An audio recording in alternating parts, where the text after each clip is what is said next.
नमस्कार. संगीता किचन रेसिपीमध्ये तुमचं अगदी मनापासून स्वागत आहे. बघा, आपल्या घरात भाजीला जर काही नसलं तर काहीतरी असतंच. मग चला, अशी भन्नाट अशी रेसिपी आपल्याला बनवायची. पहा, इथं एक कांदा चिरून घेतलेला आहे, मोठा कढीपत्ता घेतला आहे आणि वाटण घेतलेलं आहे. अगदी साधं सोपं. कांदा भाजून घेतला आहे, खोबरं, धने थोडेसे, लसूण, कोथिंबीर, असं हे वाटण आहे. अगदी साधं सोपं आहे मैत्रिणी. रेसिपी काय आहे ते तुम्ही तर बघसानच, थंबील आपण लावलेलंच आहे म्हणल्यावर थंबीलच कळण काय रेसिपी आहे. चला, आता हे संपूर्ण वाटण आपण अगदी मिक्सरच्या बाउलमध्ये टाकून घेऊया आणि अगदी माहीम असं वाटून घेऊया बरं का.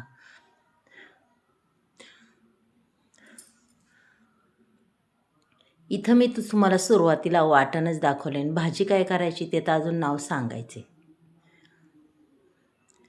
मग चला, आता हे संपूर्ण वाटण आपण याच्यात टाकले. आता याचं झाकण लावून अगदीच माहीम असं वाटून घेऊया. माहीम असं वाटून झालं आहे पहा, एकदम बारीक अगदी मऊसूत असं वाटण झालेलं आहे आपलं तयार. त्याच्यानंतर आता आपल्याला काय करायचं हे बघा. आपल्या घरात आपण अशा पद्धतीच्या पापड्या करीतच असतो. मग ह्या घरातल्याच पापड्या होत्या. म्हणलं चला आज भाजीला तर काय नाही, मग काय बनवायचं. मस्तपैकी इथं बेसन पिठाची ही पापडी घेतलेली आहे पहा मैत्रिणी, अक्षरशः लांब लांब आहे. आता याचे आपण असे थोडे बारीक तुकडे करायचे. हे बघा, अशा पद्धतीने संपूर्ण आपल्याला ह्या पापडीचे असे छान तुकडे करून घ्यायच्यात. जास्त चुराई नाही करायचा, थोडे मोठे मोठेच ठेवायचे. बघा, अशा पद्धतीने. आता इथं कढई ठेवली, कढईमध्ये तेलही टाकले, तेल अगदी छान तापले. त्याच्यानंतर आपण त्याच्यात जिरी मोहरीसुद्धा टाकलेली पाहू शकता. त्याच्यानंतर आपल्याला कढीपत्ता टाकायचा मैत्रिणी. मग भाजीला काय नसलं तर आता काय करायचं. मग आता आपल्या घरातल्याच सामग्रीपासून आपण ही छान अशी मस्त पापडी भाजी करायची. मग ही पापडी भाजी मैत्रिणी अक्षरशः तुमच्या हॉटेलच्या रेसिपीला सुद्धा मागे सारेल अशी ही पापडी रेसिपी होती. चला, आता कांदा अगदी मस्त असा परतून घेऊया पहा. कांद्याचा पूर्ण कच्चापणा हा दूर झाला पाहिजे. त्याच्यानंतर आपण त्याच्यामध्ये अजून एक वस्तू टाकणार आहे, पण आधी कांदा परतून घेऊया. कांदा निम्मा परतत आला की त्याच्यामध्ये लगेच एक टॅमॅटो चिरून बारीक कट करून टाकायचा. म्हणजे आपला निम्मा कांदा ज्यावेळेस सॉफ्ट होतो, मग पुन्हा हा टॅमॅटो टाकला की तो अजून चांगला परतून निघतो. हे बघा, मस्त कांदा टॅमॅटो अगदी छान असं परतलेलं आहे, पाहू शकता तुम्ही.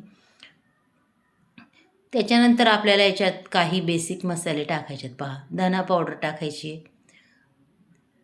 थोडासा कांदा लसूण मसाला, थोडीशी हळद टाकणार आहे आपण.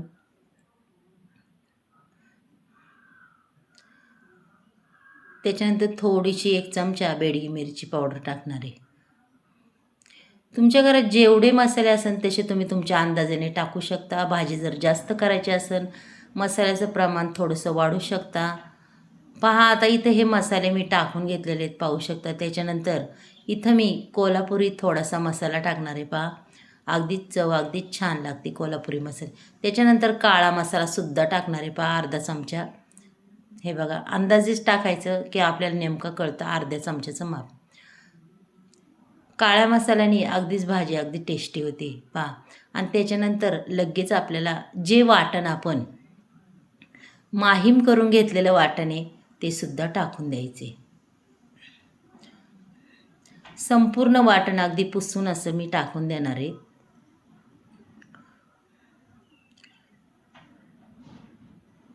पहा. आणि मग नंतर आपल्याला असं मिक्स करून घ्यायचं. आता हे वाटण आपल्याला मसाला ते अगदी छान पद्धतीने परतून घ्यायचं आहे बरं का. आणि नंतर त्याच मिक्सरच्या भांड्यामध्ये थोडं पाणी टाकून हिसळून पुन्हा आपल्याला ओतून घ्यायचं आहे त्याच्यात. आणि आता मसाला अगदीच मस्त असा परतून घ्यायचा आहे. अक्षरशः मस्त असं तेलही सुटलं पाहिजे चौकून, इतक्यापर्यंत आपल्याला हा मसाला परतून घ्यायचा आहे. तुम्ही जेवढा मसाला परतसाल छान अगदी तेल सुटतं त्याला. त्याच्यानंतर चवीनुसार थोडंसं मीठ टाकायचं, जास्त काही टाकायचं नाही, कारण की आपली पापडीमध्ये सुद्धा मीठ असतं. त्याच्यामुळं मिठाचं प्रमाण हे कमीच ठेवा. जास्त जर झालं तर आपल्या भाजीची पूर्ण चव जाईन. पहा छान अगदी मसाला असा परतत आलेला आहे आणि तेलही त्याला अगदी मस्त असं सुटायला लागले, पाहू शकता तुम्ही. मसाला अगदी मस्त असा परतून झालेला आहे. त्याच्यानुसार आपल्याला किती भाजी करायची त्या अंदाजाने आपल्याला याच्यात पाणी टाकून घ्यायचं आहे. आता मी तर ही भाजी 4 माणसांपुरती करणार आहे. त्याच्यानंतर त्याच्यामध्ये आपण थोडीशी कोथिंबीरसुद्धा टाकणार आहे. आपण वाटणातही टाकली आणि अशी वरूनही टाकली. छान मस्तपैकी बघा उकळी सुटायला लागलेली आहे. 1 मिनटं उकळून द्यायचं. त्याच्यानंतर पहा गॅसची फ्लेम अगदीच लहान करायची आणि पापडी आपली टाकून द्यायची त्याच्यात. अगदीच झटपट 10 मिनटाच्या आत ही भाजी तयार होते आणि खायला बी खूप टेस्टी. तुम्ही भाकरीसोबत खा, चपातीसोबत खा किंवा भातासोबत खा. अगदी अप्रतिम अशी चव लागते. ही भाजी सुक्की जरी करायची म्हणलं तरी सुक्की करता येते, खूप छान लागते. म्हणजे आपल्याला अनेक प्रकार ही भाजी बनवता येते 2 प्रकारने. पहा भाजी आपली तयार झाली, रंग बी पहा काय सुंदर आलेला आहे. चला आता मी तुम्हाला ही भाजी काढून दाखवते. किंवा ही भाजी पावासोबत खाल्ली तरी खूप सुंदर लागते. आता एका डिशमध्ये मी तुम्हाला ही पूर्ण भाजी अशी काढून दाखवते. पहा तुम्हाला जर माझा आजचा व्हिडिओ जर हा आवडला तर नक्कीच एक लाईक, एक सबस्क्राईब करा आणि घाईच्या कामात भाजीला जर काय नसलं तर नक्कीच ही भाजी करून पहा आणि खाऊन पहा मैत्रिणींनो. मस्त खा, मस्त राहा आणि माझ्या छान छान व्हिडिओ पाहत जा मैत्रिणींनो. पहा सुंदर वाटते ना भाजी, रंग बी छान आलेला आहे.